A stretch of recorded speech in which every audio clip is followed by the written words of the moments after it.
మీలో ఎంతమంది పుష్కరాలకి ఒక్కసారైనా వెళ్ళారు?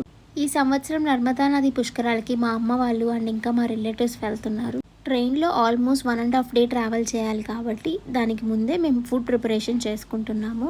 ఇంట్లో ప్రిపేర్ చేసుకున్న ఫుడ్ నెక్స్ట్ డే వరకు క్యారీ చేయాలి కాబట్టి, chapati and pulihora is the best అని చెప్పి ఫిక్స్ అయ్యి, ఆ 2 చేయడం అయితే స్టార్ట్ చేశాము. ఒకళ్ళు పులిహోర చేస్తూ ఉంటే, ఇంకొక పక్క ఇంకొకళ్ళు చపాతీ పిండి కలిపి కాలుస్తూ ఉన్నాము.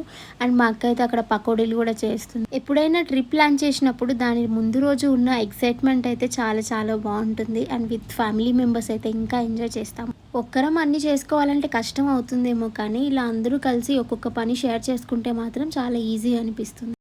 నైట్ 10:30కి ట్రైన్ కాబట్టి ఆ రోజు నైట్ ఉప్మా చేసేసుకొని నెక్స్ట్ డేకి కావాల్సిన ఫుడ్ మొత్తం ప్రిపేర్ చేసుకొని ట్రైన్ ఎక్కడానికి కోసం అని చెప్పేసి మేమైతే ఒక క్యాబ్ బుక్ చేసుకున్నాము.